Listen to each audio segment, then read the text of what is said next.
All right, let's get right into it. We are talking about one of the most legendary figures in all of history, Alexander the Great. This is a guy who conquered most of the known world before he was even 30. But his story doesn't end in some blaze of glory on the battlefield. No, it ends in a bedroom with a giant question mark that has hung in the air for over 2,000 years. 32.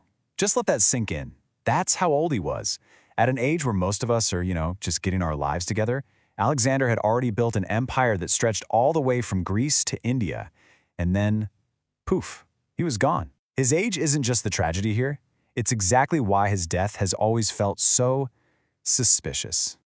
So that's the big question, right? That's what we're going to dig into. How could a man who seemed completely invincible, a leader who some people believed was literally a god, how could he just die? This isn't just a history lesson. Think of it like a cold case. And we're about to look at all the evidence. To really get what happened, we have to go back in time. Back to the scene of the crime, if you can even call it that. We're going to his final days and to one single fateful party. So the setting is Babylon. One of the grandest, most epic cities of the ancient world.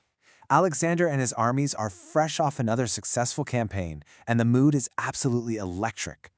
Just try to picture it. A massive victory feast in this legendary palace. You can just feel the relief and the pure joy in the air. And what's really amazing is that all the ancient historians who wrote about this, Plutarch, Arrian, all of them, they basically describe the same scene. This wasn't just some dinner, it was an all-out bash. They're talking about endless toasts and gallons of potent unmixed wine. And back then, that was serious stuff. The party just went on and on. And then we get to the moment. The moment everything changes. In the middle of all this celebration, one of his friends, Medius, hands Alexander this huge ceremonial bowl of wine. He downs it and then immediately cries out, a sharp, stabbing pain. Suddenly, the party just stops. The great conqueror, the unstoppable man, is all of a sudden terrifyingly vulnerable. What came next wasn't a quick death. Oh no. It was a slow, agonizing decline. A 12-day battle that Alexander, for the very first time in his life, was destined to lose. The timeline here is just shockingly fast. Day 1, right after that cry of pain, he's hit with a fever. A few days later, his legendary strength is just gone. And then, by day 8, the unthinkable happens. The great commander, the man who inspired thousands with his voice, can't even speak anymore. By day 12, it's all over. So the symptoms are a raging fever and this creepy paralysis that slowly takes over his entire body. But here's the most haunting detail of all, according to the accounts. He was apparently fully conscious through most of it. Can you imagine? Trapped inside his own failing body, totally aware of what was happening, but completely unable to communicate. Okay, so this very strange set of symptoms immediately split everyone into two camps, and those two sides have been arguing for centuries. Was this a deliberate, calculated act of betrayal, or was it just nature taking its course? On the one hand, you have the foul play theory.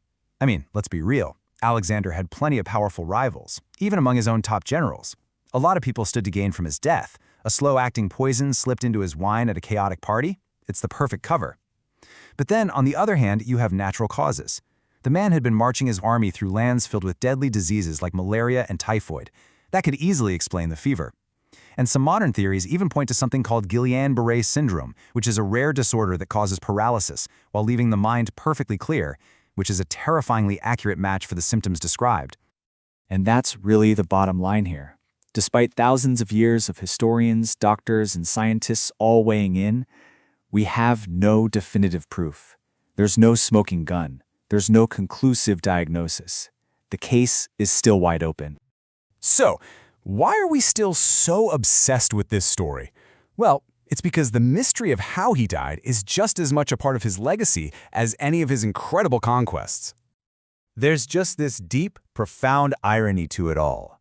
Here's a man who survived countless brutal battles, who marched his army across entire continents, who stared down every enemy you can possibly imagine. And his life ends not with a sword, but because of something that happened at a dinner party?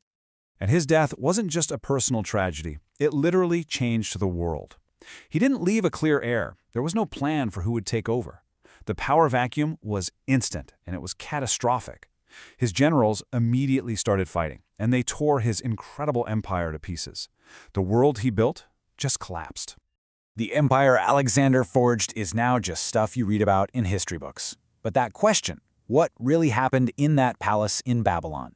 That mystery is still very much alive. It's still being debated right now. So in the end, we're left with the ultimate question.